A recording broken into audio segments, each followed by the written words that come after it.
বাংলাদেশ যদি potential wise খেলে তাহলে কিন্তু ওরা যে কোনো টিমকে কম্পিট করতে পারে। কি পরিবর্তন দেখেন? গত 15-20 বছর ধরেই তো বাংলাদেশের ক্রিকেট খুব ভালোভাবে দেখছেন। একটা সময় পঞ্চপাণ্ডব ছিল, সাকিবরা ছিল, বাট এই তরুণ ক্রিকেট দলের কি দেখেন আসলে পার্থক্যটা? দেখো, মেন্টালিটি ওয়াইজ আমি এখন দেখি অনেক ক্রিকেটার ইন্টারন্যাশনাল কম্পিটিশনগুলোতে খেলে, আইপিএলে খেলে, ভালো খেলেছে। Mustafizur skill wise is also very good. বেশ কয়েকজন প্লেয়ার, যেরকম আমার লিটনকে ভালো লাগে, অনেক অ্যাগ্রেসিভ শটস খেলেছে, ইন্ডিয়ার বিরুদ্ধে ভালো খেলেছে। বাংলাদেশ যদি পোটেনশিয়াল ওয়াইজ খেলে তাহলে কিন্তু ওরা যে কোনো টিমকে কম্পিট করতে পারে। বিশ্বাস করতে হবে যে ইন্ডিয়ার মতো একটা টিমকে হারানো যায়, বিশ্বাস করতে হবে যে আমরা একটা ওয়ার্ল্ড নাম্বার 1 টিমকে চ্যালেঞ্জ করে দেবো। অনেক সময় আমি দেখেছি যে বাংলাদেশ ভালো খেলছে, বাট ওই ক্রাঞ্চ টাইমের 5 ওভার 2 ওভার 3 ওভার ওই ক্রিটিক্যাল মোমেন্টটা জিততে পারে না, ওইখানে ম্যাচটা বেরিয়ে গেল। সেইখানে একটা বড় দলের সাথে ভারের ডিফারেন্স হয়ে যায়। যদি ওই ডিফারেন্সটা মেক আপ করা যায় তাহলে কিন্তু Bangladesh can be competitive against any team.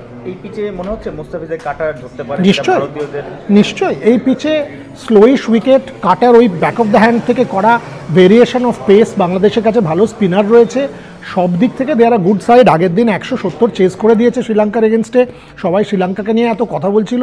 It's a very very good win, I mean very good win. আমার সাথে ফিল সিমন্সের অত্যন্ত ক্লোজ বন্ধুত্ব আছে, আমি জানি টিমটাকে নিয়ে অনেক কাজ করেছে। ফিল আর আমি নিজে অনেক শো করেছি, অনেক কাজ করেছি। I know he is a good coach, আমি জানিও কীভাবে টিমটাকে মোল্ড করেছে।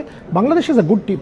আর মুস্তাফিজ, দেখো আমি বারবার বলেছি, মুস্তাফিজ ইন্ডিয়ার এগেনস্টে 2015 ওই টুর্নামেন্ট, ওই সিরিজটা থেকে নিয়ে চিরকাল ভালো খেলে এসছে, এবং ওই যে back of the hand, variation of pace, আইপিএলে খেলার অভিজ্ঞতা, বড় টিমে খেলার অভিজ্ঞতা, সব মিলিয়ে he is the x factor player. India সেটা জানে, ইন্ডিয়া সেটা জানবে যে এই ধরনের উইকেটে Mustafiz is a good player. But having said that, ইন্ডিয়ার ব্যাটিংটা এখন এমনই, সেটা অভিষেক শর্মা, শুভমান গিল থেকে শুরু করে সবাই, এমনই একটা ফায়ার পাওয়ারের ব্যাটিং যে ওটা difficult to contain that batting. প্রথম বলে 6 মেরে দিচ্ছে, ওই রকম একটা হাই প্রেশার গেমে পাত্তাও দিচ্ছে না কাউকে। 6 ওভারে 70 রান, 8 ওভারে 100, এই ব্যাটিংটাকে কন্টেন করা ডিফিকাল্ট। লিটনের ব্যাটিংটা কেমন দেখছেন আর তার অধিনায়কত্বটা কেমন দেখছেন? অধিনায়কত্বটা ভালো দেখছি, ব্যাটিং আরও বেটার করতে পারে। স্টার্ট পেয়ে যাওয়ার পরে সেটাকে ছুড়ে দেওয়ার কোনো মানে হয় না। ইন্ডিয়ার ক্ষেত্রে যদি দেখেন তাহলে যখন শুভমান গিল স্টার্ট পেয়ে যায়, কনভার্ট করে 50-এর কাছে চলে যায়।